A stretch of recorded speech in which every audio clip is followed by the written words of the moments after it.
Friends, so let's come to the August monthly current affairs में हम international relation आते हैं। हमने पॉलिटी कंप्लीट कर लिया था। तो इसमें जब फर्स्ट टॉपिक है दैट इज़ इंडियन डायस्पोरा। तो आपको पता है कि इंडियन का जो डायस्पोरा है, जो इंडियंस हमारे अब्रॉड कंट्रीज़ जाते हैं वो बहुत ज़्यादा है। मतलब बहुत सारी कंट्रीज़ में तो बहुत ज़्यादा हमारे डायस्पोरा गए हैं, मतलब हमारे इंडियंस गए हैं। तो उनके लिए अगर हम इंडियाज़ की डायस्पोरा पॉलिसी की इवोल्यूशन की बात करें तो 1950 तक हमने ऐसे कोई भी पॉलिसी नहीं बनाई थी। हमने इंटरफेरेंस के लिए मतलब हमने बोला कि हमारे कंट्री में जो जो भी हमारे कंट्री से डायस्पोरा जा रहा है उनका नॉन इंटरफेरेंस होना चाहिए हमारी कंट्री में। तो हमने कोई भी ऐसी पॉलिसी नहीं बनाई थी। बट 1980s में हमने डायस्पोरा पॉलिसी चेंज की और जो इंडियंस जो थे उनको, जो इंडियंस अब्रॉड में रहते थे उनको इन्वाइट किया कि हमारे नेशनैलिटी हमारे इंडिया में भी पार्टिसिपेट करें, वेदर उन्होंने नेशनैलिटी किसी और कंट्री की ले ली हो या ना ली हो।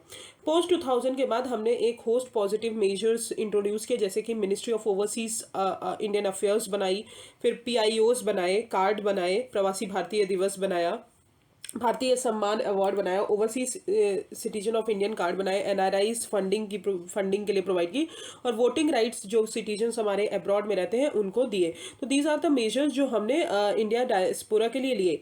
अगर ये न्यूज़ में अगर क्यों है तो हम देखते हैं कि रिसेंटली पार्लियामेंट्री कमेटी ने रिलीज किया है एक comprehensive report on Indian diaspora. अब इंडियन डायस्पोरा क्या होते हैं? वो ग्रुप ऑफ पीपल होते हैं जो करेंटली इंडिया के बाहर रह रहे हो और बट इंडिया में उनका ओरिजिन हो, मतलब टेम्परेरी या परमानेंट इंडिया के बाहर रह रहे हो बट हमारे इंडिया के ही ओरिजिन जो है, जो जन्मे हैं दैट वो इंडिया में।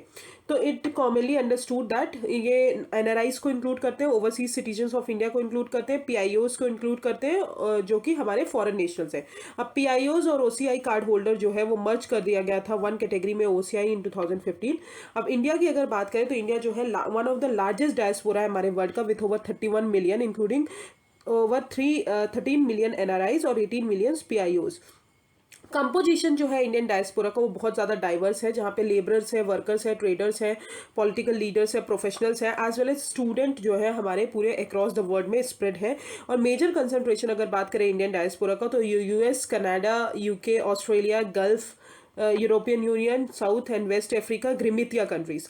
अब ग्रिमितिया कंट्रीज वो कंट्रीज है जहाँ पे हमारे ब्रिटिशर्स ने इंडियन को लेकर गए थे फॉर लेबरर्स, कि आप जो है ब्रिटिश कॉलोनीज में, जो भी उनकी ब्रिटिश कॉलोनीज थी वहाँ पे वो इंडेंचर्ड लेबर की तरह वर्क कर रहे थे।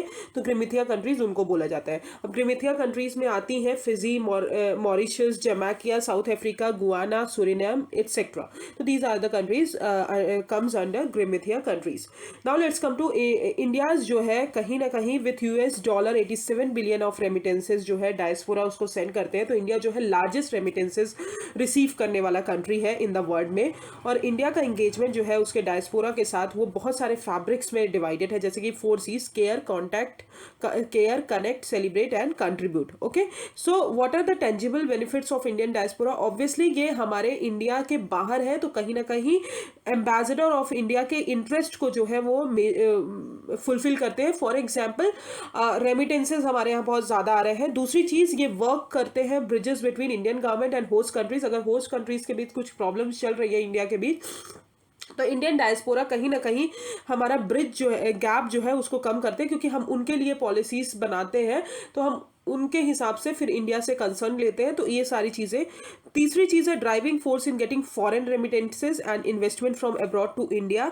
इंपॉर्टेंट रोल प्ले करते हैं सोशियो और इकोनॉमिक डेवलपमेंट इंडिया का, और इंडिया की वॉइस जो है वो मल्टीपल फ्लोरा में जाती है और अपॉर्चुनिटी प्रेजेंट करते हैं कि इंडिया की जो सॉफ्ट पावर है वो प्रमोट हो सके और कल्चर डिप्लोमेसी जो है वो बढ़ सके, और ट्रैक टू डिप्लोमेसी में हेल्प करते हैं। ट्रैक टू डिप्लोमेसी क्या होती है? जो हमारी गवर्नमेंट के अलावा जो डिप्लोमेसी होती है that is tag to diplomacy. अब आते हैं what are the major lacunas identify the committee in effective engagement with diaspora. क्या क्या प्रॉब्लम्स है जो हम इफेक्टिव नहीं बना पा रहे हैं डायस्पोरा से कनेक्ट करने के लिए? पहली चीज़ है लैक ऑफ ऑथेंटिक डेटाबेस।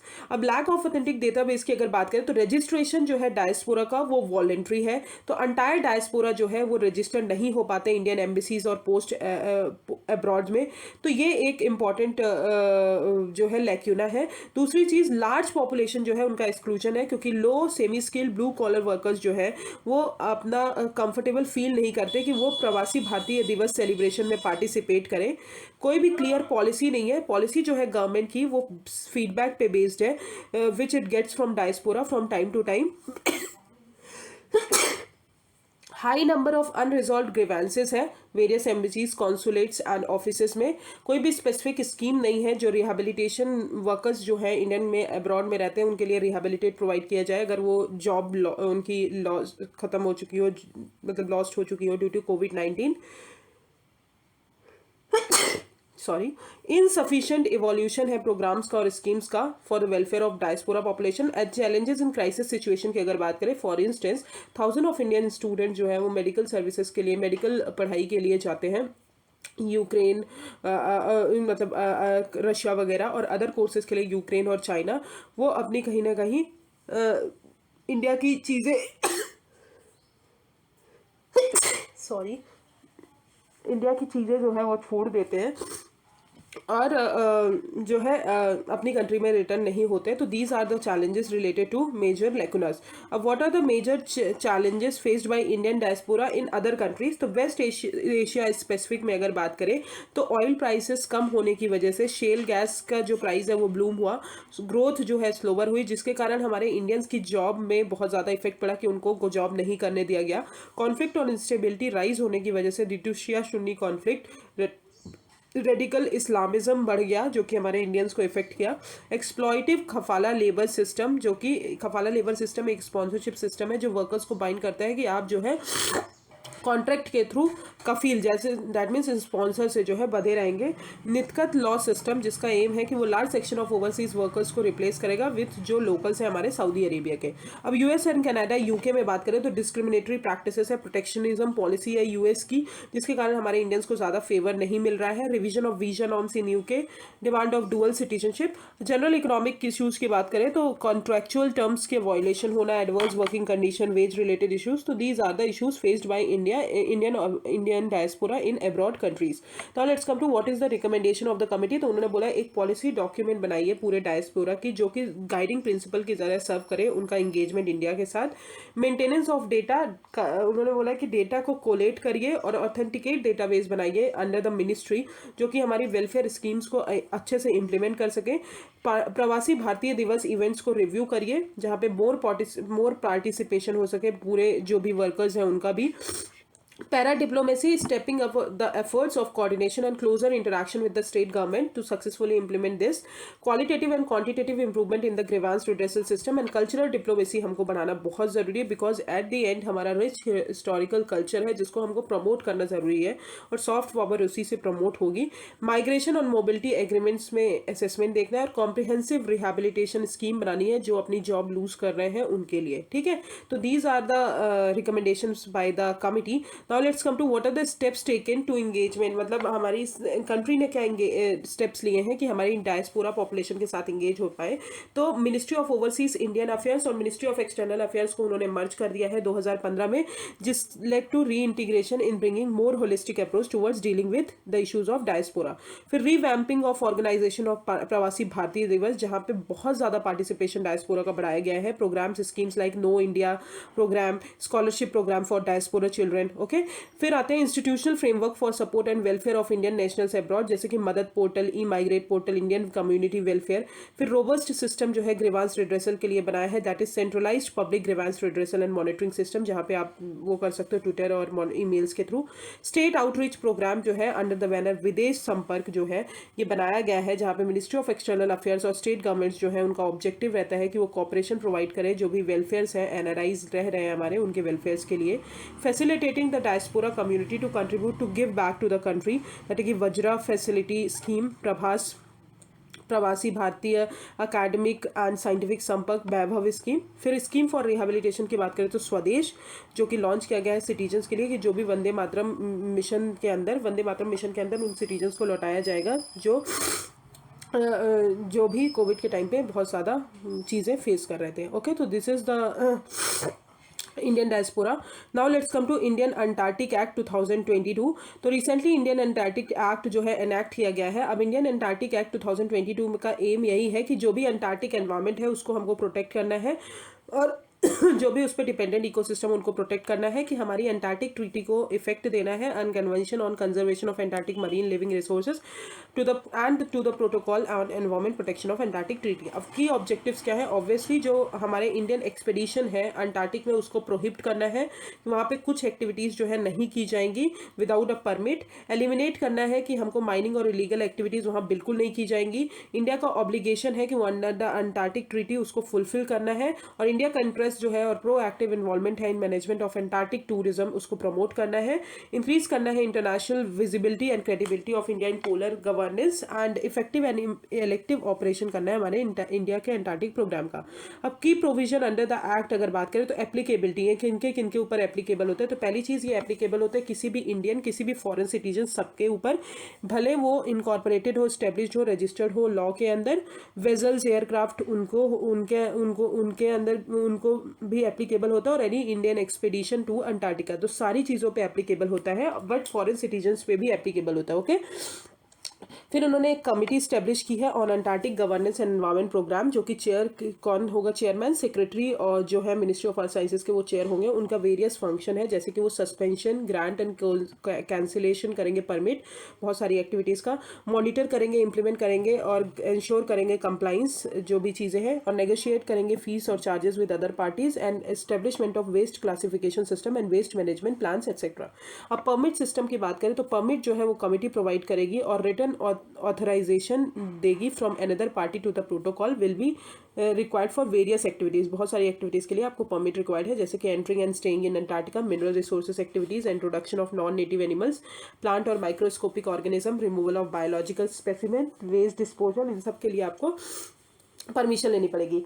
फिर एक अंटार्कटिक फंड बनाया गया है जो कि अंटार्कटिक रिसर्च के लिए, वेलफेयर के लिए यूज़ किया जाएगा। स्ट्रिंजेंट पेनल्टीज़ दी गई हैं कि अगर न्यूक्लियर एक्सप्लोजन आप कंडक्ट करते हो तो आपको 20 साल की सज़ा 20 साल की जेल होगी। Designated code to try punishable offences, उन्होंने एक सेशन कोड 1 और मोर सेशन कोड को डेजिग्नेटेड कोड डिक्लेयर किया है, जो कि अपने टेरिटोरियल जुरिडिक्शंस में ऑफेंसेस को पनिश करेंगी। अब स्पेशल परमिट दिया है कमर्शियल फिशिंग के लिए अंटार्कटिका में, तो याद रखिएगा it is a most important point कि स्पेशल परमिट दिया है कमर्शियल फिशिंग के लिए अंटार्कटिका में। Provision for inspection in India by an officer designated by central government as an inspector to constitute an inspection team to carry out inspection in Antarctica. Okay, so these are the points. Now let's come to Antarctic treaty क्या है। The treaty जो है वो 1961 में आई थी, जब 12 original members ने ratify किया था। करंटली 54 कंट्रीज है, और इंडिया जो है, इंडिया ने भी साइन किया अंटार्कटिक ट्रीटी को, और 29 consultative parties to the treaty. Objective क्या है? हमको अंटार्कटिका को डीमिलिटरलाइज करना है, वहाँ पे मिलिट्री नहीं भेजना है, और न्यूक्लियर टेस्ट जो है अंटार्कटिक में नहीं करना है। उसको जोन जो है पीसफुल वे में इस्टेब्लिश करना है, और डिस्प्यूट जो है जो डिस्प्यूट है टेरिटोरियल सोवेनिटी से, उसको सेट असाइड करना है। ये एरिया जो है 60 डिग्री साउथ लेटीट्यूड के जो नीचे आते हैं वो सारे एरिया को कवर करता है। और ट्रीटी पार्टीज जो है have negotiated 3 international agreement which governs activities in Antarctica, collectively known as Antarctic Treaty System. So these are the some 3 prohibited activities under that: nuclear explosion, disposal of radio waste, introduction of non-sterile soil, introduction of specified substance and product, discharge garbage, plastic and other substance harmful, damage, destroy or remove any historic site. तो ये सारी चीज़ें जो है हमारी prohibited activities हैं। अब Antarctica आप देख सकते हैं, this is the Antarctica. Now let's come to what is the significance of Antarctica and surrounding ocean. पहली चीज़, ये earth oceanic and atmospheric system का की ड्राइवर्स है। अंटार्कटिक आइस को अगर हम प्रिजर्व करेंगे तो हमारे क्लाइमेट एफर्ट्स कम होंगे। रिच सोर्सेज जो है मिनरल के हैं, क्योंकि मरीन लाइफ फिशेस वगैरह बहुत ज़्यादा मिलती हैं। अर्थ के टेम्परेचर को मेंटेन करता है by deflecting sun's rays away from the earth. Natural laboratory है ग्लोबल क्लाइमेट चेंज का, सपोर्ट करता है बहुत सारे masses of the world sea life, and recreational value है। Okay, now let's come to what is Antarctic. Antarctic जो है world का 5th largest south most and driest, windiest, coldest and iciest continent है। ये कंट्री नहीं है क्योंकि यहाँ पे कोई गवर्नमेंट गवर्न नहीं करती और कोई भी इंडिजीनियस पीपल नहीं है। एंटायर जो है कॉन्टिनेंट साइंटिफिक प्रिजर्वेशन में है। जस्ट 2% ऑफ द कॉन्टिनेंट जो है वो फ्री है आइस से, और ये 90% of the earth total ice volume को होल्ड करता है, and 70% of its fresh water. अब इंडिया एंड अंटार्कटिक की बात करें तो इसको कोई स्पेसिफिक लेजिस्लेशन नहीं है अंटार्कटिक के लिए, सिंस इंडिया का अंटार्कटिक एक्सपीडिशन 1981 में बना था। इंडिया जो है मेंबर है council of manager of national Antarctic programme का, scientific committee of Antarctic research जो है बनाई गई। फिर इंडिया का रिसर्च स्टेशन दैट इज मैट-3 वो हमारे शिवमेश्वर हिल्स में है, और भारती जो है लरसेमन हिल्स में है। दक्षिण गंगोत्री जो था वो हमारा फर्स्ट इंडियन बेस था, एस्टेब्लिश इन 1984। अब इंडियन अंटार्कटिक प्रोग्राम जो है वो मैनेज कौन करता है? National centre for polar and ocean research जो है गोवा में है, वो मैनेज करते हैं। ओके, तो this is the Antarctic treaty. Now let's come to supply of critical minerals. अब क्रिटिकल मिनरल्स मैं आपको बहुत बार बता चुकी हूँ, तो ये न्यूज़ में इसलिए है कि अभी कंसर्न्स बहुत ज़्यादा बढ़ रहे हैं कि इंडिया जो है एक प्लेस फाइंड नहीं कर रहा है कि in the US led mineral security partnership. अब मिनरल सिक्योरिटी पार्टनरशिप क्या है? ये यूएस का पार्टनरशिप प्रोग्राम है, जहाँ पे 11 यूएस के पार्टनरशिप प्रोग्राम है जहाँ पे 11 कंट्रीज पार्टिसिपेट कर रही हैं, कि वो जो है क्रिटिकल मिनरल्स का स्ट्रेंथन करेंगे और उनका सप्लाई चेन बढ़ाएंगे, such as cobalt, nickel, lithium and other rare earth minerals. अब मेंबर्स जो है इसमें US, Australia, Canada, Finland, France, Germany, Japan, Republic of Korea, Sweden, United Kingdom, European Commission सारे आते हैं। इस अलायंस का एम यही है कि हमको इन्वेस्टमेंट बनाना है गवर्नमेंट के थ्रू, प्राइवेट सेक्टर के थ्रू, कि हमारी जो कंट्रीज हैं वो फुल जो क्रिटिकल मिनरल्स हैं उनमें फुल पोटेंशियल डेवलप कर सके। ठीक है, ये आया था क्योंकि चाइना जो है डोमिनेट कर रहा था सप्लाई चेन में, इसलिए यूएस ने ये पॉलिसी लॉन्च की। डेमोक्रेटिक रिपब्लिक ऑफ कॉन्गो और पीपल रिपब्लिक ऑफ चाइना जो है रिस्पॉन्सिबल है 70 to 60% of the global production of cobalt and rare earth minerals, इसलिए यूएस ने ये लॉन्च किया। अब what is critical minerals and their significance? Critical minerals are the mineral resources जो कि बोथ प्राइमरी और प्रोसेस्ड होते हैं, विच आर एसेंशियल इनपुट होते हैं मॉडर्न टेक्नोलॉजी, इकोनॉमिक्स और नेशनल सिक्योरिटी के लिए, और ये कहीं ना कहीं सप्लाई चेन डिसरप्शन बहुत ज़्यादा फेस करते हैं क्योंकि नॉन अवेलेबिलिटी और प्राइस वॉलेटिलिटी इनकी बहुत ज़्यादा होती है। अब आते हैं एलिमेंट्स कौन कौन से होते हैं, इसमें मेटेलिक और नॉन मेटेलिक एलिमेंट्स सब आते हैं, जैसे कि antimony, beryllium, cobalt, germanium, graphite and 17 rare earth minerals. तो ये रेयर अर्थ सारी चीज़ें आती है। सिग्निफिकेंस की अगर बात करें तो ये क्रिटिकल है as their associated impact on the economy जो है वो बहुत ज़्यादा होता है compare to other raw materials. अब इंडियाज़ का domestic why India's exclusion from MSP is a concern. अब इंडिया का एक्सक्लूजन जो है, इंडिया जो है बाहर निकला है मिनरल सिक्योरिटी प्रोग्राम से, ये क्यों कंसर्न है? कॉमनली जनरली हम प्रोडक्शन जो है एडवांस टेक्नोलॉजीज़ का करते हैं, लो एमिशन टेक्नोलॉजीज़ का, जैसे कि semiconductor, hybrid cars, wind turbines. इसके लिए बहुत ज़्यादा ज़रूरी है कि हम रेयर अर्थ मिनरल्स जो है, हमारे जो क्रिटिकल मिनरल्स हैं उनमें हम वो करें। पहली चीज़ सेल्फ रिलायंस एंड आत्मनिर्भर भारत, जो कि मल्टीपल सेक्टर्स में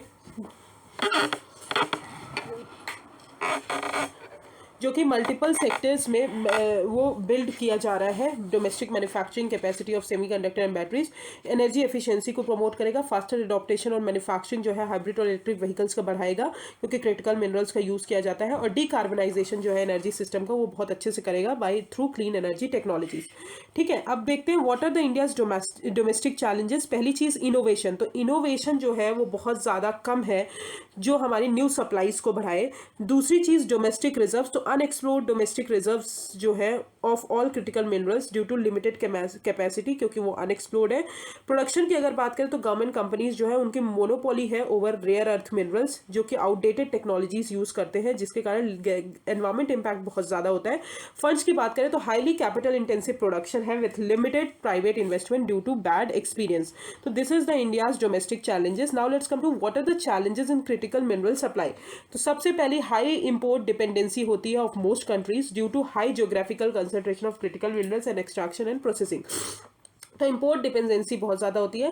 long project development Leeds time to move mining projects from discovery to first production, जिसके कारण प्रॉब्लम होती है। Declining over quality and reduced investment from resources rich countries due to pandemic. Higher exposure to political instability and geo strategic risk के कारण हमारी चीज़ें जो है कॉन्फ्लिक्ट राइज हो रहे हैं। सस्टेनेबिलिटी एंड रिस्पॉन्सिबिलिटी प्रोडक्शन जो है वो ज़्यादा बढ़ रहा है और इंडिया का डोमेस्टिक चैलेंज भी बहुत ज़्यादा है। ठीक है, अब आते हैं खनिज विदेश इंडिया लिमिटेड। ये जो है काबिल जो है ये जॉइंट वेंचर प्रोग्राम है 3 सेंट्रल पब्लिक सेक्टर एंटरप्राइजेस का, जिसका नेम है NALCO, Hindustan copper limited and mineral exploration company limited. तो ये 3 सेंट्रल पब्लिक सेक्टर एंटरप्राइजेस का जॉइंट वेंचर है। ये इसका मैंडेट यही है कि हमको आइडेंटिफाई करना है और एक्वायर करना है overseas mineral assets of critical and strategic nature.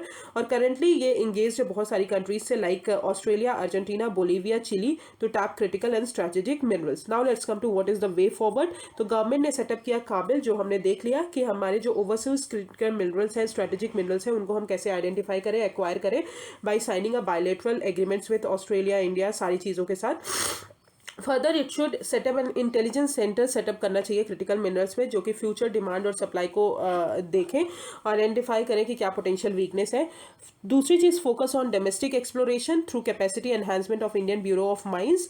Promote करना है expenditure on research and innovation to study their formation, कहाँ पे होते हैं, माइनिंग एरियाज को इंप्रूव करना है।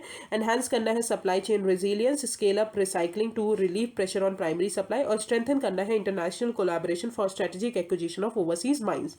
Okay, so this is the critical mineral. Now let's come to the common security. Very important. तो रिसेंटली पाम इंटरनेशनल सेंटर और international peace bureau and international trade union confederation ने एक report release किया, that is common security 2022। तो common security concept क्या होता है? Common security जो होता है is a notion based on assumption that no nation, community और individual can be secure without other nation, communities, individuals enjoying the same level of security. तो common security का मतलब होता है कि अगर आपके आजू बाजू वाले लोग, आपके नेबरिंग कंट्रीज जो है, अगर उन्हीं में सिक्योरिटी नहीं है, वहीं के पीपल अपना फ्रीडम नहीं इंजॉय कर पा रहे हैं, इंडिविजुअल सिक्योर नहीं है, कम्युनिटी सिक्योर नहीं है, तो आप भी नहीं सिक्योर रहोगे, आपको भी इफेक्ट करेगा। तो कॉमन सिक्योरिटी का मतलब है कि आपके जो नेशंस है, कम्युनिटीज है, इंडिविजुअल्स है, नेबरिंग कंट्रीज है, उनको सेम लेवल ऑफ सिक्योरिटी मिलेगी, तभी आप भी सिक्योर रहोगे। ठीक है, तो this is the common security part. Any conflict अगर एक पार्ट में हो रहा है तो कहीं ना कहीं दूसरे पार्ट में कैस्केडिंग इफेक्ट प्रोवाइड करेगा। Effect can be seen in Ukraine और Afghanistan conflict on developing countries, particularly on supply of food grains, fertilisers and fuel. जैसे कि रशिया और यूक्रेन में प्राइसेस हुए तो हमारे यहाँ फूड के प्राइसेस बढ़ गए क्योंकि हम कुछ चीज़ें इंपोर्ट नहीं कर पा रहे हैं। तो दीज आर द रीजन्स, ये होता है। अब कॉमन कॉन्सेप्ट जो है सिक्योरिटी का, अभी पहले हम ट्रेडिशनल अप्रोच पे देखते थे। ट्रेडिशनल आइडिया था सिक्योरिटी का कि हमको डिफेंस जो है स्टेट का, उसको प्रोटेक्ट करना है अगेंस्ट द एक्सटर्नल थ्रेट। और नोशन जो है कॉमन सिक्योरिटी का, ये नॉन वायलेंट अप्रोच पे बेस्ड है और यूनिवर्सल नीड की ज़रूरत है कि यूनिवर्सली हम पूरे सिक्योर्ड होने चाहिए। अब 6 प्रिंसिपल्स है हमारे कॉमन सिक्योरिटी के। पहली चीज़, ऑल पीपल के पास राइट है कि उनके पास ह्यूमन सिक्योरिटी होनी चाहिए, फ्रीडम होना चाहिए, fear from freedom from want. दूसरी चीज़, ट्रस्ट बिल्ड करना है between the nations and the peoples, ये फंडामेंटल है कि हमको पीसफुल प्रमोट करना है। There can be no common security without nuclear disarmament, कोई भी कॉमन सिक्योरिटी जो है न्यूक्लियर डिसआर्मामेंट के बिना नहीं होगी। ठीक है, and strong limitations on conventional weapons and reduced military expenditure. दूसरी चीज़, global and regional cooperation, multilateralism and the rule of law जो है वो क्रूशियल है कि बहुत सारे वर्ल्ड चैलेंजेस को हमको टैकल करना है। Dialogue and conflict prevention, confidence building measures must replace aggression and military force. तीसरी चीज़ है कि बेटर रेगुलेशन और इंटरनेशनल लॉ प्रोवाइड करना है, रिस्पॉन्सिबल गवर्नेंस प्रोवाइड करना है और उसको एक्सटेंड करना है कि न्यू मिलिट्री टेक्नोलॉजीज हम एक्सटेंड कर पाए, such as in realm of cyber space, outer space and artificial intelligence. Okay, अब की ड्राइवर्स हैं हमारे इंटरनेशनल सिक्योरिटी लैंडस्केप को चेंज करने। पहली चीज़, टेक्नोलॉजिकल इनोवेशन, फिर resource, climate management, security, efficient governance, geo strategic competition, demographic shift, social cohesion and trust and hybrid and asymmetric threat. अब आते हैं what is the risk to common security in current era. पहली चीज़, multilateralism जो है, challenges to multilateralism in multipolar world. तो validity of जो है हमारे इंटरनेशनल रूल बेस्ड सिस्टम की, वो इंक्रीज हो रही है in crisis and with rules जो है वो इग्नोर हो रहे हैं, वायलेट हो रहे हैं, जैसे कि ह्यूमैनिटेरियन लॉज जो है वो वायलेट हो रहे हैं। मिलिट्रलाइजेशन की अगर बात करें तो मैसिव इन्वेस्टमेंट जो है मिलिट्रलाइजेशन पे वो बहुत फास्टर हो रहा है। न्यूक्लियर वेपन्स पे हम ज़्यादा इन्वेस्ट कर रहे हैं जो कि हमारी टेंशंस बढ़ा रहे हैं न्यूक्लियर स्टेट्स और न्यू न्यूक्लियर टेक्नोलॉजीज़ के बीच। Authoritarian regime shrinking democratic space. The past 15 years से अगर बात करें तो वहाँ पे डेमोक्रेसी गैप जो है वो बहुत ज़्यादा ग्रो हो रहा है with a consistent expansion of authoritarian rule and a decline in major democracies. Non democratic states जो हैं वो सिर्फ रीजनल और ग्लोबल पीस को थ्रेटन नहीं कर रहे हैं but also fail to provide safety and security for their own citizens. Global warming and climate crisis की बात करें तो क्लाइमेट चेंज कहीं ना कहीं इनइक्वालिटी बढ़ा रहा है, इनसिक्योरिटी इंक्रीज कर रहा है, डिस्टेबलाइज कर रहा है कॉन्टिनेंट को। इन इक्वालिटी की बात करें तो nearly half of the world's population जो है survives on less than $5.50 a day. ठीक है। तो इनकम इनक्वालिटीज़ बहुत ज़्यादा राइज हो रही है। करंट एंड फ्यूचर पेंडेमिक्स की अगर बात करें तो health services, social protection services जो है वो अंडर फंडेड है, उनको पूरी तरह फंड नहीं किया जा रहा है। तो these are the issues related to risk to common security. अब what are the ways to achieve the common security? पहली चीज़, ग्लोबल आर्किटेक्चर जो है पीस का, हमको उसको स्ट्रेंथन करना है। कैसे? थ्रू रीजनल बॉडीज, जैसे कि सार्क हो गई, बिम्स्टेक हो गया, आसियान हो गई। तो ये सारी चीज़ें जो है इनका एक प्रॉपर एम होना चाहिए कि हमको कॉमन सिक्योरिटी भी प्रोवाइड करवानी है। दूसरी चीज़, इमीडिएट रिजम्पशन करना है स्ट्रैटेजिक एबिलिटीज़ का, स्टेबिलिटी प्रोवाइड करना है यूएसए और रशिया के बीच, क्योंकि USA and Russia are the major powers of the countries जो हमारी थी, और उनके लिए हमको वो जो अगर स्टेबल हो गई तो बाकी कंट्रीज भी स्टेबल होंगे, और चाइना को जो पॉलिसीज़ हैं उनको भी थोड़ा सा स्टेबलाइज करना है, तो हमारी चीज़ें फाइनल एलिमिनेशन हो पाएगा। इंटीग्रेट करना है climate related security risk into United Nations.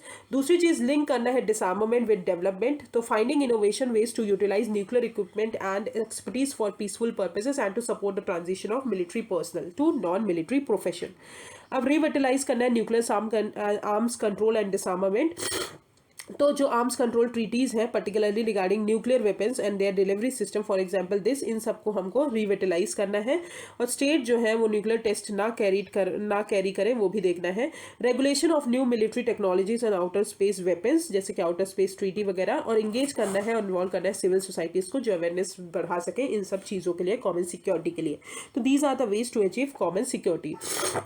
Now let's come to nuclear non proliferation treaty. तो अभी रिसेंटली एनपीटी जो है वो 5 ईयर रिव्यू मीटिंग अभी हुई है। तो पहले एनपीटी को 5 साल कंप्लीट हो गए थे 2020 में, बट क्या हुआ, कोविड-19 के कारण हमारी मीटिंग नहीं हो पाई। तो एनपीटी को 50 साल कंप्लीट हो गए हैं, और 5 ईयर रिव्यू मीटिंग जो है हमारी अभी हुई है। तो एनपीटी क्या है? ये ट्रीटी 1968 में आई थी और 1970 में फोर्स हुई थी, और ये इसको डिस्क्राइब किया जाता है as a corner stone of global nuclear non proliferation and disarmament. मतलब ग्लोबल में जो भी न्यूक्लियर डेवलपमेंट हो रहे हैं उनको डिसआर्म करना है, डिसआर्मामेंट हमको बढ़ाना है, और नॉन प्लॉरिफरेशन करना है। ये ट्रीटी ओनली बाइंडिंग कमिटमेंट है in multilateral treaty to the goal of disarmament by nuclear weapon state. अब ये ट्रीटी डिफाइन करता है कि न्यूक्लियर वेपन स्टेट वो हैं जिन्होंने 1 जनवरी 1967 के पहले न्यूक्लियर एक्सप्लोजिव टेस्ट कर चुके हैं और उनको बिल्ड कर चुके हैं। और उन न्यूक्लियर वेपन स्टेट्स में आते हैं United State, Russia, United Kingdom, France and China. These are the 5 state comes under nuclear weapon state. 4 other states भी बिलीव किया जाता है कि वो भी न्यूक्लियर वेपन उनमें भी है, जैसे कि इंडिया, पाकिस्तान, इजराइल और नॉर्थ कोरिया, पर इन्होंने टेस्ट नहीं किया है। ठीक है। All countries of the world accept South Sudan and our 4 countries ने एनपीटी को ज्वाइन नहीं, मतलब above 4 countries parties to NPT. All other countries of the world except South Sudan and our 4 countries are parties to NPT. मतलब सारी countries NPT की party, but India, Pakistan, Israel, North Korea and South Sudan जो है ये party नहीं है NPT की। अब एनपीटी रिव्यू कॉन्फ्रेंस जो है वो हर 5 साल में होता है, जो ट्रीटी के ऑपरेशन के बारे में देखते हैं, रिव्यू करते हैं। और इंटरनेशनल एटॉमिक एनर्जी एजेंसी जो है वो वेरीफाई करती है कि जो नॉन न्यूक्लियर वेपन स्टेट्स हैं वो कंप्लाइंस करें एनपीटी रूल्स के साथ, और ये करें कि वो एक्वायर नहीं करेंगे न्यूक्लियर वेपन। अब आर्टिकल 3 जो है वो बताता है कि नॉन न्यूक्लियर वेपन स्टेट्स जो हैं वो कंक्लूड करें एग्रीमेंट विद IAEA कि वो सेफगार्ड करेंगे सारे न्यूक्लियर मटेरियल्स को in all peaceful nuclear activities. अब what are the objective of NPT? पहली चीज, न्यूक्लियर वेपन्स के स्प्रेड को प्रिवेंट करना है और वेपन टेक्नोलॉजी को पूरी तरह बंद करना है। प्रमोट करना है कॉपरेशन की हम पीसफुल यूज करें न्यूक्लियर एनर्जी का। और थर्ड है कि फर्दर है कि हमको गोल अचीव करना है न्यूक्लियर डिसआर्मामेंट का एंड जनरल एंड कंप्लीट डिसआर्मामेंट करना है। अब what is international agency, atomic energy agency? ये फाउंड हुई थी 1957 में कि न्यूक्लियर कॉपरेशन को हमको बढ़ाना है, safe and secure and peaceful use करना है न्यूक्लियर टेक्नोलॉजीज का। ये स्पेशलाइज्ड एजेंसी है जो कि इंटीग्रेट है यूनाइटेड नेशन सिस्टम के साथ, बट इसका खुद का इंटरनेशनल ट्रीटी है। इसके 3 मेन गोल्स हैं। पीसफुल यूज करना है हमको न्यूक्लियर एनर्जी का, न्यूक्लियर सेफ्टी और सिक्योरिटी प्रोवाइड करना है, और वेरीफाई करना है in more than 900 civilian facilities that nuclear materials जो है वो यूज नहीं किया जाएगा न्यूक्लियर वेपन्स के लिए। अब what are the achievements of NPT? तो न्यूक्लियर वेपन्स का रिडक्शन बहुत ज़्यादा हुआ है, जैसे कि पहले 70,300 वॉरहेड्स थे, बट अभी 14,000 है at present. Successfully prevention proliferation around the world since 1970 अगर बात करें तो ओनली 4 कंट्रीज ने एक्वायर किया था nuclear weapons, bringing the total number of nuclear weapon states to 9।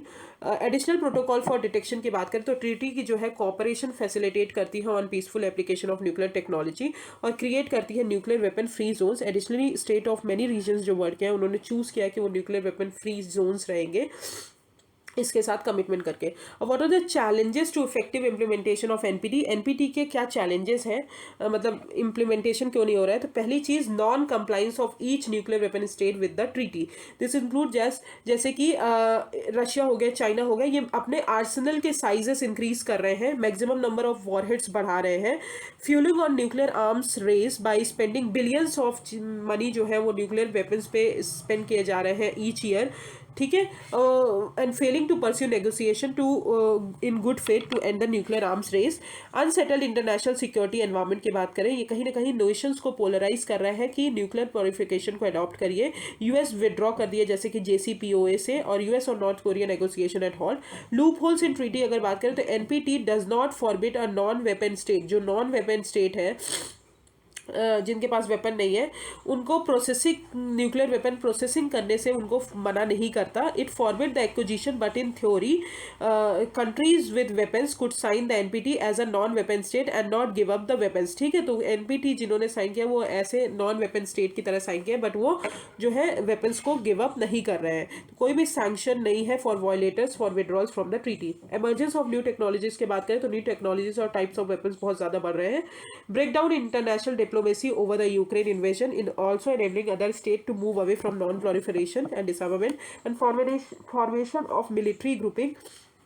The proposals to allow Australia and a non-nuclear weapon state to acquire nuclear submarines powered by highly enriched uranium under the AUKUS agreement, ठीक है, AUKUS agreement हमने पढ़ लिया monthly magazine में पिछली बार। Okay, so these are the challenges. Now let's come to what is the India's stand on NPT and other key treaties. Wait a second.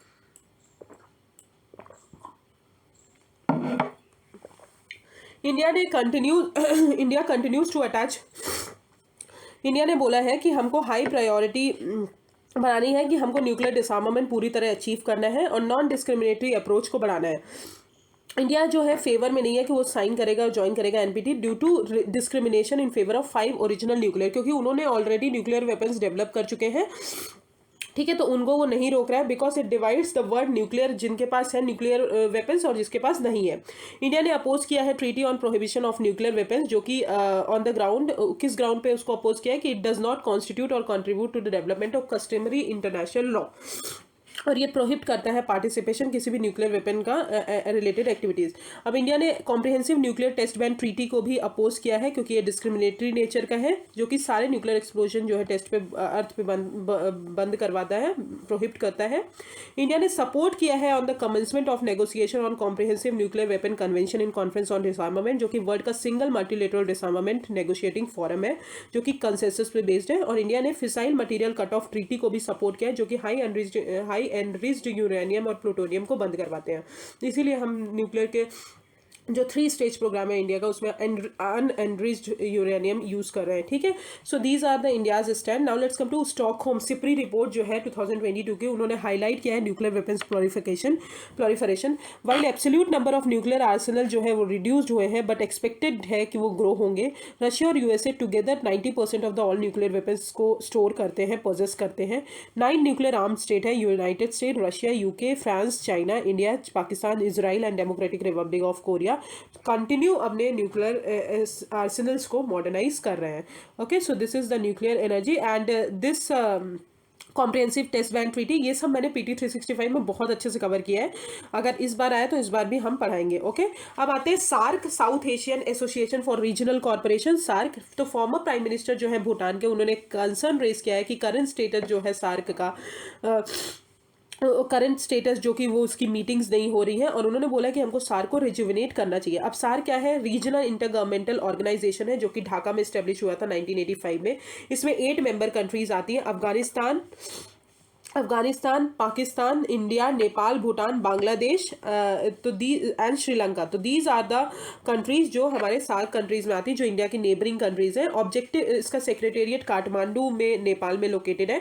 Objective यही है कि वेलफेयर हम जो है पीपल का साउथ एशिया कंट्रीज में बढ़ाना है, इंप्रूव करना है क्वालिटी ऑफ लाइफ, एक्सेलरेट करना है इकोनॉमिक ग्रोथ, टेरिटोरियल इंटीग्रिटी बढ़ाना है, म्यूचुअल ट्रस्ट बढ़ाना है। तो लास्ट सार्क समिट जो है 2014 में हुआ था, बट उसके बाद जो है सब्सिक्वेंट समिट नहीं हो पाया बिकॉज पाकिस्तान ने अटैक कर दिया था पठानकोट और उरी में। अब सार्क जो है वो वर्क करता है on the principle of based on consensus, और समिट तब तक नहीं होगा जब तक एक पार्टी भी, मतलब अगर कोई एक पार्टी भी मना कर दे तब तक समिट नहीं होगा।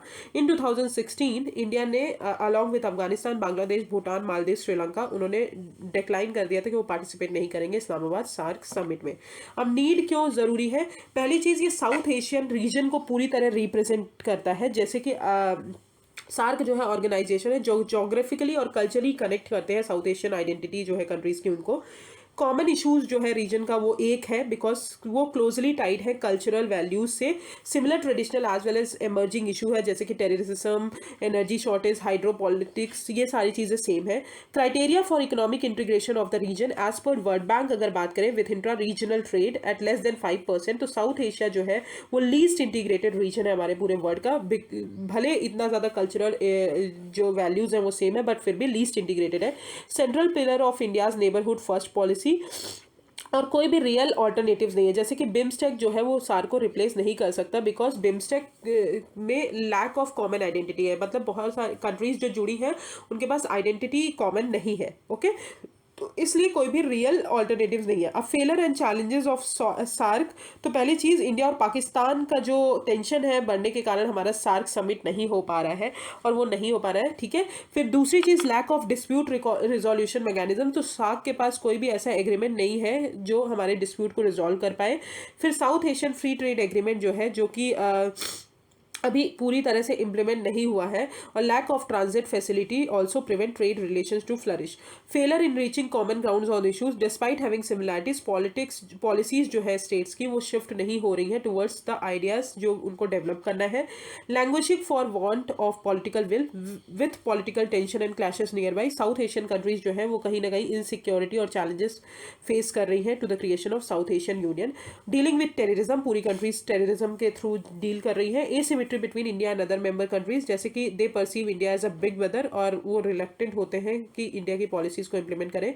लैक ऑफ रिसोर्सेज की अगर बात करें तो शॉर्टेज है रिसोर्सेज का, और वाटर डिस्प्यूट्स जो है वो बहुत ज़्यादा बढ़ रहे हैं जैसे कि इंडिया पाकिस्तान के बीच में, इंडिया नेपाल के बीच में, तो इसके कारण भी जो है हमारा सार्क जो है वो फेल हो रहा है। अब कुछ अचीवमेंट्स है सार्क के, जैसे कि साफ्टा डेवलप किया, ठीक है, ड्यूटीज़ जो है पूरी तरह ज़ीरो करेंगे जो भी हम इंपोर्ट कर रहे हैं या एक्सपोर्ट कर रहे हैं। फिर साफ्टा डेवलप किया, South Asian Preferential Trade Agreement for promoting trade. SAARC agreement on trade in services develop किया। सार्क यूनिवर्सिटी डेवलप की जो कि इंडिया में इस्टेब्लिश है। सार्क फूड बैंक इस्टेब्लिश किया जो कि नेचुरल डिजास्टर अर्थक्वेक के टाइम पे हमको चीज़ें प्रोवाइड कर सके।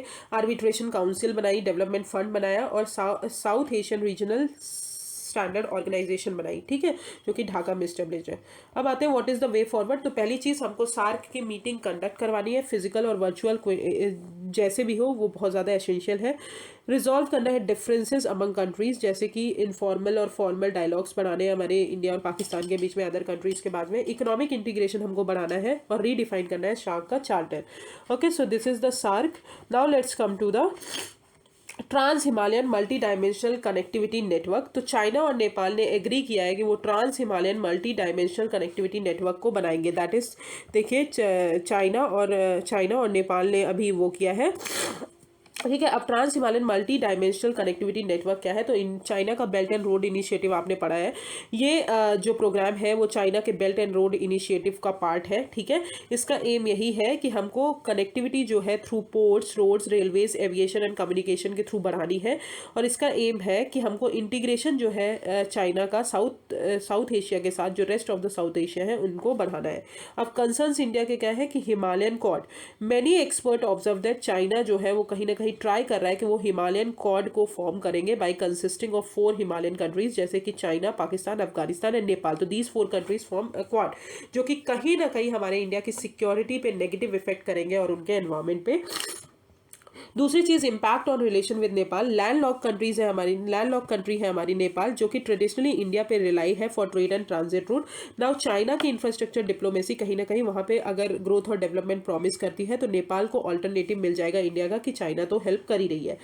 Challenging India's role in South Asia by helping a create challenging India's role in South Asia, कहीं ना कहीं क्योंकि चाइना जो है अगर पोर्ट और रोड्स प्रोवाइड करेगा, चाइना प्रेजेंट रहेगा, तो ऑल्टरनेटिव की तरह काम करेगा इंडिया का, और इंडिया के रोल को साउथ एशियन पावर में जो है चैलेंज करेगा। सिक्योरिटी कंसर्न्स की बात करते हैं, इंफ्रास्ट्रक्चर इनिशिएटिव जो है वो कहीं ना कहीं लुम्बिनी से पास हो रहा है, जो कि क्लोज है इंडियन बॉर्डर के, और ये कंसर्न रेज करेगा इंडिया की सिक्योरिटी के लिए। एनवायरमेंटल इम्पैक्ट्स बहुत ज़्यादा होंगे क्योंकि इंफ्रास्ट्रक्चर प्रोजेक्ट जो है वो फ्रजाइल अल्पाइन इकोसिस्टम से जा रहे हैं, जिसके कारण हमारे रोड्स और टनल्स बनेंगे, तो हमारा जो एनवायरमेंटल जो हमारे स्पीशीज़ हैं उनको इफेक्ट करेंगे, तो ये भी एक इम्पॉर्टेंट वो है। अब आते हैं existing factors for delay in implementation of the project, जो भी मतलब ठीक है, ये हो गया। अब वे अहेड फॉर इंडिया क्या है कि पहली चीज़ उसको नेपाल के साथ अपने रिलेशंस को कंसोलिडेट करना है, इंडिया को इंट्रोड्यूस करना है new economic development and infrastructure initiative with the Nepal, जो कि कहीं ना कहीं नेपालीज को ब्रिंग करेगा, बेनिफिट प्रोवाइड करेगा। एड्रेस करना है एनवायरमेंटल कंसर्न्स, क्योंकि हमारा हिमालयन रीजन जो है वो थर्ड पोल की तरह डिक्लेयर किया जाता है, and collectively tackle environment concerns जो है माउंटेन रेंजेस को हमको बहुत ज़्यादा प्रोटेक्ट करने की ज़रूरत है, और कनेक्टिविटी जो है बॉर्डर रीजन्स के साथ बढ़ाना है, जिसके कारण जो है इंडिया का जो है सिक्योरिटी मेंटेन रहेगी। दूसरी चीज़, चाइना का आउटरीच जो है हिमालयन रीजन में वो क्यों ज़रूरी है, तो चाइना जो है हिमालय को नेक्स्ट फ्रंटियर की तरह देख रहा है for global resources management and conservation. Particularly अगर बात करें तो वो बोलता है कि ये वाटर टॉवर है और अननोन मिनरल्स जो है हिमालयन रीजन में बहुत ज़्यादा मिलते हैं। चाइनाज का outreach in the region has been characterised by comprehensive security agreement, infrastructure oriented aid, enhanced focus on trade, private public partnership. तो सीपेक जो है वो गिलगित बल्तिस्तान रीजन से पास हो रहा है, और वखान बॉर्डर फाइबर ऑप्टिक सर्वे जो है प्रोजेक्ट वो वहाँ भी इन्वेस्ट किया है। अब इंडिया का स्ट्रैटेजी इन हिमालयन रीजन अगर बात करें तो सिंस इंडिपेंडेंस इंडिया ने चूज किया कि हिमालयन बॉर्डर्स को इनएसेसिबल करना है और पुअरली कनेक्टेड रहेंगे, क्योंकि अगर हम उसको कनेक्ट कर देंगे तो चाइना जो है हमारे चाइना का इन्वेडिंग पावर जो है वो बढ़ जाएगा। तो India begin to formulate its own plan for regional connectivity in Himalayas in 2013। Indian government ने प्रपोज किए several strategic rail project including 14 railway lines connecting in border to foster growth in outlying region. For instance अगर बात करें तो Himalayan rail express M बनाया, जिसका M है कि हमको इंडिया के नॉर्दर्न टेरिटरी जो है हमारी लेह इन जम्मू एंड कश्मीर, उसको ईस्टर्न टेरिटरी ऑफ हवाई अरुणाचल प्रदेश से कनेक्ट करना है। अब लिमिटेशन क्या है इंडिया का, इंडिया ड्रिवन कनेक्टिविटी डेवलपमेंट जो है सो फार लिमिटेड है because unsettled boundary issues between Pakistan and Nepal, lack of strategic vision है on Indian part, and tough Himalayan terrain है on Indian side compare to better condition on the Tibetan plateau. ठीक है, तो these are the trans Himalayan multi dimensional connectivity network. Now let's come to China Taiwan issue, बहुत बार पढ़ा चुके हैं, ठीक है, तो इसलिए इतना इंपॉर्टेंट नहीं है, बट एक बार आप देख लीजिए। तो अभी ये न्यूज़ में इसलिए है कि यूएस के जो स्पीकर्स हैं वो ताइवान आइलैंड को गए और उन्होंने देखा कि वहाँ पे टेंशन्स बहुत ज़्यादा बढ़ रहे हैं, बिकॉज चाइना जो है वो क्लेम कर रहा है कि ताइवान जो है वो उनका है and could further strain US China relation. Background क्या है, ताइवान जो है अर्लियर उसको फॉर्मोसा बोलते थे, वो एक आइलैंड है जो कि सिचुएटेड है चाइना साउथ ईस्ट चाइना में, और वो सेपरेटेड है चाइना से बाय ताइवान स्ट्रेट। ताइवान जो है पहले फुल कंट्रोल में था 17th सेंचुरी में चाइना के, when the Qing dynasty began administered. 1895 में आइलैंड जो है जो ताइवान आइलैंड है वो जापान को दे दिया गया after losing first Sinjo Japanese war. फिर चाइना ने आइलैंड को फिर ले लिया 1945 में आफ्टर जापान हार गया वर्ल्ड वॉर 2 में। कम्युनिस्ट जीती वहाँ पे, चाइना में कम्युनिस्ट जीती सिविल वॉर के टाइम पे 1949 में, और पूरी तरह बीजिंग को कंट्रोल कर ली। और चिंग काई शेक जो थे, जो अदर नेशनलिस्ट पार्टी थे, मतलब कम्युनिस्ट तो पूरी तरह चाइना पे कंट्रोल की, बट जो नेशनलिस्ट पार्टी थी उन्होंने वो ताइवान गए और ताइवान को बहुत सारे डिकेट्स मतलब नेक्स्ट सेवरल डिकेट्स तक वहाँ पे रूल किया। अब चाइना का point to the history to say that Taiwan जो है ओरिजिनली चाइनीज का पार्ट था, बट ताइवानीज पीपल है वो बोलते हैं कि हम उस हिस्ट्री से बिलोंग नहीं करते, हम उनका पार्ट कभी भी नहीं थे। China exert considerable diplomatic pressure other countries पे बढ़ा रहा है नॉट टू रिकग्नाइज चाइना, मतलब नॉट टू रिकग्नाइज ताइवान को अब अदर कंट्रीज की तरह रिकग्नाइज नहीं करिए। तो करेंटली अगर बात करें तो 13 कंट्रीज बस ने ताइवान को as a sovereign country recognize किया है। अब what is the US policy for Taiwan, तो आइलैंड जो है ताइवान का वो पार्ट है फर्स्ट आइलैंड चेन का, which includes a list of US friendly territories that are crucial to US foreign policy. अब what is first island chain, first island chain जो है वहाँ पे Kuril island, Japanese archipelago, ryukyu island, Taiwan, north west Philippines and ending at Borneo, तो ये सारी चीज़ें first island chain में आती हैं। और ये चेन जो है फर्स्ट लाइन ऑफ डिफेंस है और मैरीटाइम बाउंड्रीज सर्व करता है between the East China Sea, Philippine Sea, South China Sea और Sulu Sea. In this chain यहाँ पे this chain are located at Bashi channel and Miyako strait, और ये part है आइलैंड चेन स्ट्रैटेजी का formulated, जो यूएस ने formulate की थी 1951 में, कि यूएसएसआर जो अर्स्टवाइल यूएसएसआर और चाइना है with a string of naval base in the western Pacific region to restrict C access to two countries, मतलब रशिया और यूएसएसआर और चाइना को रिस्ट्रिक्ट करने के लिए ये जो है यूएस का इनिशिएटिव था। अब यूएस जो है अनऑफिशियल रिलेशन मेंटेन कर रहा है ताइवान के साथ और आइलैंड को बहुत सारे आर्म्स एंड एमिनेशन सप्लाई कर रहा है। अब US by far the largest arms dealer है ताइवान का, follows a strategic ambiguity policy. अब what is the India stand on Taiwan, तो इंडिया जो है पहले वन चाइना पॉलिसी को फॉलो करता था सिंस 1949 और वो एक्सेप्ट करता था कि तिब्बत और ताइवान जो है वो चाइना का ही पार्ट है। बट इंडिया का कोई फॉर्मल डिप्लोमेटिक टाइज नहीं रहा ताइवान के साथ, बट सिंस 1995 ताइवान और जो इंडिया है वो मेंटेन कर रहे हैं कि रिप्रेजेंटेटिव ऑफिस हर एक दूसरे की कैपिटल्स में। As a part of India's act east foreign policy, government ने फैसिलिटेट किया कि प्रमोट किया कि इंटरेक्शन हम करेंगे ताइवान के साथ। For instance India Taipei association, Taipei economic and cultural centre in new Delhi. India जो है पॉलिसी यूज कर रहा है कि डिप्लोमेटिक पॉइंट्स बनाएंगे if India believes in one China policy and China should reciprocate the one China policy. India ने stop किया mentioning that policy in official statement and joint declaration after 2008 after China started issuing visas, जो है उन्होंने बंद करने दिए Indian citizens का। However it's engagement with Taiwan still restricted है। अब वन चाइना पॉलिसी क्या है, it is a policy of acknowledging that only one Chinese government as opposed to separate Chinese government. Further, under this principle, countries like Taiwan, Tibet, Hong Kong, Xinjiang जो है वो inseparable है हमारे mainland China से. That is the one China policy. अब what is the related news? तो related news की अगर बात करें तो recently China mark किया है as a 25th anniversary of Hong Kong's return and emphasize किया है कि Beijing का control over Hong Kong under one country two system. ये हम पढ़ चुके हैं, ये हम दोबारा नहीं पढ़ाएंगे, ठीक है। ये हम बहुत अच्छे से मंथली मैगजीन में और PT 365 में भी पढ़ चुके हैं, तो इसलिए मैं इसको दोबारा रिपीट नहीं कर रही हूँ। Okay, so this is the first part. I will cover the second part tomorrow. Thank you so much. If you have any problem, just comment me on the comment section. Thank you. To the role of north east in regional trade and development. तो अभी ये news में इसलिए है कि successful trial किया जा रहा है on transshipment of cargo movement from Kolkata to Agartala, Mongla port जो है हमारा बांग्लादेश में, उसके थ्रू जो है कोलकाता से हम अगरतला जो है कार्गो मूवमेंट करवाएंगे। अब मोर ऑन न्यूज़ की अगर बात करें तो इंटर बॉर्डर ट्रांसशिपमेंट एक्सरसाइज जो है वो बायलैटरल एग्रीमेंट के द्वारा की जाती है, जो कि साइन किया जाता है दो नेबरिंग कंट्रीज के बीच में, और इसमें जो है बांग्लादेश के साथ साइन किया गया है कि वो ट्रांसशिपमेंट जो है वो करेंगे use of Mongla at Chittagong port. अब डिस्टेंस जो है कोलकाता और अगरतला के बीच में दैट इज 1650 किलोमीटर, और जो कि रिड्यूस हो जाएगा अगर हम वाटरवेज से जाएंगे 620 किलोमीटर। इंडिया जो है वो वर्क कर रहा है कि स्ट्रैटेजिकली वो नॉर्थ ईस्टर्न रीजन को कनेक्ट करेंगे with the rest of the country और रिड्यूस करेंगे both transit cost and time and boost trade. तो इंडिया ये रूट कहीं ना कहीं हमारे इंडिया के रीजनल ट्रेड को बूस्ट करेगा विद अदर नेबरिंग कंट्रीज। अब पोटेंशियल क्या है हमारा नॉर्थ ईस्टर्न रीजन का in regional trade and development. Strategic location की अगर बात करें तो आपको पता है chickens neck and Siliguri corridor जो है इंडिया का गेटवे है कि साउथ ईस्ट में हम जा सके, and also accounts for maximum number of international boundaries जो कि इंडिया नेबरिंग कंट्रीज के साथ शेयर करता है। पोटेंट इनपुट मार्केट कैटेलाइज्ड, तो नॉर्थ ईस्टर्न रीजन जो है वो डाइवर्सिटी कल्चर रिचनेस है, फिजिकली बहुत ज़्यादा इंपॉर्टेंट है, और ह्यूमन और कैपिटल बहुत ज़्यादा है वहाँ पे। ह्यूज एग्रीकल्चर पोटेंशियल है कि नॉर्थ ईस्टर्न रीजन में पोटेंशियल जो है एग्रीकल्चर ट्रेड का वो बहुत ज़्यादा है, बिकॉज सब सुटेबल सब सॉइल्स है। Pre requisite for regional stability, connectivity जो है कहीं ना कहीं हम नॉर्थ ईस्टर्न रीजन के साथ करेंगे विद नेबरिंग कंट्रीज के साथ, तो वो हमारी रीजनल इकोनॉमिक इनइक्वालिटी को रिड्यूस करेगा और स्टेबिलिटी प्रोवाइड करेगा। अब what are the challenges in harnessing the potential? पहली चीज़ internal and external security challenges है, जैसे कि पोरस बाउंड्रीज के कारण क्या होता है, एक्सट्रीमिस्ट आउटफिट्स जो है वो बहुत ज़्यादा बढ़ रहे हैं। सप्लाई चेन कंस्टेंट्स की अगर बात करें तो डिस्पाइट जो हमारा cultural trade, organic cultural trade है वो बहुत ज़्यादा है साउथ एशिया के साथ, बट इकोनॉमिक टाइज जो है वो ज़्यादा बढ़ नहीं रहा है, बिकॉज इंफ्रास्ट्रक्चर जो है बहुत कम है, जैसे कि पोर्ट्स, रेलवेज बहुत कम है। Lack of disposed regional development, according to NITI Aayog अगर बात करें तो 95% ऑफ द इंडिया ट्रेड जो है with its east and south east Asian neighbours, वो प्रोडक्ट है originating from other than NER।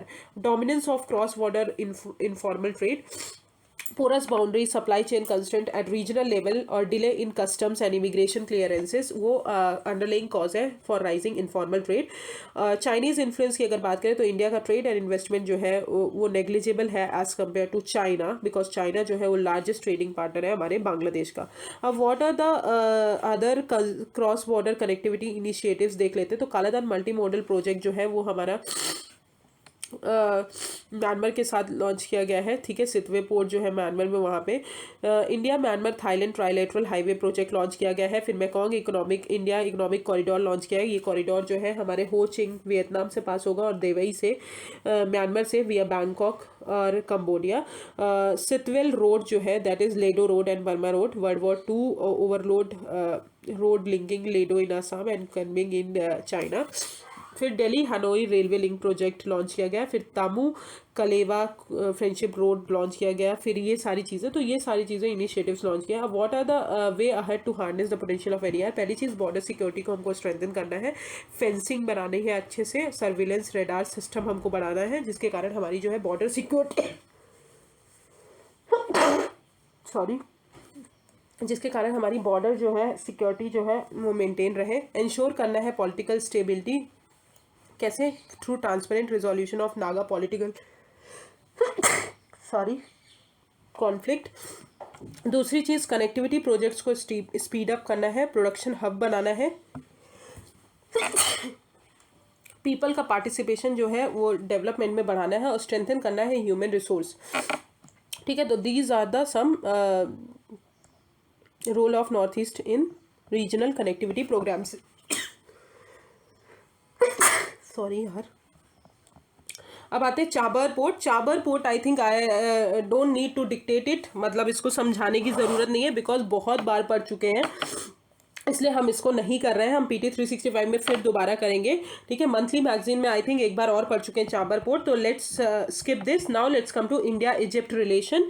तो अभी रिसेंटली इजिप्ट ने एक कॉमरेटिव पोस्टेज स्टैम्प रिलीज किया है कि वो 75 ईयर्स डिप्लोमेटिक रिलेशन जो है इजिप्ट के साथ सेलिब्रेट कर रहे हैं, इंडिया के साथ सेलिब्रेट कर रहे हैं। सिग्निफिकेंस क्या है? जियो स्ट्रैटेजिक की बात करें तो इजिप्ट आप यहाँ पे देख सकते हैं, यहाँ पे स्वेज कैनाल है, यहाँ पे रेड सी है, रेड सी के पास हमारा इजिप्ट है, okay.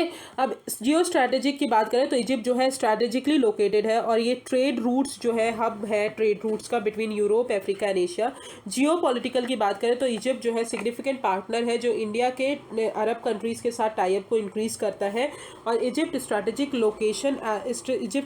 Location as a front line neighbour of Israel, ठीक है, जो वहाँ पे बहुत ज़्यादा रेलिवेंस है इंडिया का कि वहाँ पे बहुत सारी चीज़ें प्रेजेंट है। इजिप्ट जो है ग्रेट इंपॉर्टेंस है to multilateral forums like non alignment movement, ये सारी चीज़ें। फिर mutual interest in terms of security की बात करें तो इजिप्ट की रोल प्ले करता है वेस्ट एशिया में और नॉर्थ अफ्रीका में, where Islamic state and other terrorist organisation have been expanding. Energy security की बात करें तो इजिप्ट जो है ऑयल रिच और gas exploring middle income countries है, वाइल इंडिया जो है गैस इंपोर्टिंग है, तो इजिप्ट हेल्प करेगा। Potential partners in solar and other renewable energy, India जो है one of the leading countries है वर्ल्ड में सोलर एनर्जी के, बट इजिप्ट जो है one of the biggest producer है सोलर एनर्जी का, जो कि हेल्प करेगा इंडिया को। Renewed dependency amid Russia-Ukraine war. Ongoing war जो है has exacerbated Egypt's economic woes by cutting off wheat imports from Ukraine and Russia. अब what are the challenges? तो decline in post-NAM era, the post-1990s with subsequent weakening of non-alignment movement, India और Egypt का relationship जो है वो बहुत ज़्यादा decline हुआ। बोथ कंट्रीज जो है स्टिल ग्रैपलिंग कर रहे हैं other finding the core issues between them. Instability in Egypt की बात करें तो आपको पता है इसराइल और इजिप्ट अरब कंट्रीज में बहुत ज़्यादा चलता ही रहता है, टेररिस्ट वगैरह वाला। फिर रिलेशन विद चाइना की बात करें तो चाइना एंड इजिप्ट जो है स्ट्रेटेजिक पार्टनरशिप स्टैब्लिश किया है and also carried out some military engagement. तो India Egypt can be also be viewed in light of China's increasing engagement with West Asian countries. अब what is the way ahead? तो economic engagement हमको increase करना है, explore करना है sectors with most untapped potential जैसे कि tourism, food security, natural gas etcetera. Address करना है सारे issues impeding bilateral trade. Pragmatic approach बनानी है with dealing with sensitive regional issues like Arab countries और इसराइल के बीच में जो भी प्रॉब्लम्स हो रही हैं उन सारी चीज़ों को, अपॉर्चुनिटीज़ जो है अफ्रीका में उसको टैप करना है और इन्वेस्टमेंट अपॉर्चुनिटीज़ जो है इंडियन कंपनीज को बनाना है सोलर एनर्जी के लिए। अब एरियाज ऑफ कोऑपरेशन क्या है, पॉलिटिकल रिलेशंस की अगर बात करें तो फ्रेंडशिप ट्रीटी साइन की थी 1955 में। फिर इकोनॉमिक रिलेशन की बात करें तो India Egypt bilateral trade agreement sign किया गया था, वो जो कि सिंस 1978 से ऑपरेशन में है। डिफेंस रिलेशन की बात करें तो बोथ कंट्रीज जो है वर्क कर रही है कि वो अपना कलेक्टिव डिफेंस कोऑपरेशन बढ़ाएंगी by expanding their military to military engagement. और उन्होंने एक्सरसाइज लॉन्च की दैट इज डेजर्ट वॉरियर जो है इजिप्ट के साथ। फिर काउंटर टेररिज्म की बात करें तो नेशनल सिक्योरिटी काउंसिल जो है दोनों गवर्नमेंट की, मतलब इंडिया और इजिप्ट की, वो मेमोरेंडम ऑफ अंडरस्टैंडिंग साइन की है इंडिया और इजिप्ट के बीच कि वो काउंटर टेररिज्म के लिए वर्क करेंगे। कल्चरल रिलेशन की बात करें तो मौलाना आज़ाद सेंटर फॉर इंडियन कल्चर जो है वो प्रमोट कर रहा है culture cooperation between the two countries and other areas of corporation, space, science, technology, agriculture, research, सारी चीज़ों में है। अब आते हैं न्यूज़ इन शॉर्ट में। तो India Mauritius comprehensive economic partnership agreement जो है अभी फर्स्ट सेशन हुआ है। तो comprehensive economic cooperation and partnership agreement जो है वो 2021 में साइन किया गया और ये फर्स्ट ट्रेड एग्रीमेंट है जो इंडिया ने जो अफ्रीका की अदर कंट्रीज है उसके साथ साइन किया है। ये कवर करता है trade in goods, rules of origin, trade in services, sanitary and phyto sanitary measures, dispute resolution, dispute movement of natural person. ये अब इंडियन मॉरिशस रिलेशन की बात करें तो इकोनॉमिक में अगर बात करें तो बायलेटरल ट्रेड जो है उनका USD 786.72 मिलियन है। स्ट्रैटेजिक की बात करें तो सागर इनिशिएटिव लॉन्च किया है और मॉरिशस जो है इंडिया के विजन को बढ़ा रहा है। And people to people contact की बात करें तो इंडिया का ओरिजिन जो है वो नियरली 70% ऑफ मॉरिशस पॉपुलेशन को कंप्राइज करता है। डिफेंस की अगर बात करें तो transfer of Dornier aircraft and advance light helicopter transfer किया गया है। चैलेंजेस जो है इंडिया मॉरिशस रिलेशनशिप में वो चाइनास का ग्रोइंग प्रेजेंस जो है इंडियन ओशन रीजन में वो कहीं ना कहीं एक चैलेंज है इंडिया के लिए। अब ट्रेड एग्रीमेंट्स की बात करें तो सबसे पहले प्रेफरेंशियल ट्रेड एग्रीमेंट आता है, फिर फ्री ट्रेड एग्रीमेंट आता है, फिर सीका आता है, फिर कस्टम यूनियन, फिर कॉमन मार्केट, इकोनॉमिक मार्केट। ठीक है, अब आते हैं 75 ईयर्स जो है डिप्लोमेटिक टाइज जो है इंडिया और थाईलैंड का अभी कंप्लीट हुआ है। तो सिंस 1947 इंडिया जो है डिप्लोमेटिक बायलैटरल रिलेशनशिप एंजॉय कर रहा है थाईलैंड के साथ और इन रिसेंट टाइम इंडिया के जो एक्ट ईस्ट पॉलिसी है वो कॉम्प्लीमेंट कर रही है बाय थाईलैंड्स एक्ट वेस्ट पॉलिसी। अब इंडिया थाईलैंड रिलेशनशिप की बात करें तो इकोनॉमिक की बात करें तो बायलैटरल ट्रेड जो है US 15 बिलियन है 2021-22 में। डिफेंस कॉपरेशन की बात करें तो memorandum of understanding defence cooperation में साइन की गई है। इंडो थाई कॉर्पेट एक्सरसाइज है, मैत्री है। सिंस 2015 इंडिया जो है exercise cobra gold largest Asia Pacific military exercise में पार्टिसिपेट कर रहा है। बायलेटरल इंस्टीट्यूशन जैसे कि joint commission meeting, foreign office. फिर कनेक्टिविटी की बात करें तो through initiatives like Myanmar Thailand trilateral highway, Asian highway network, BIMSTEC.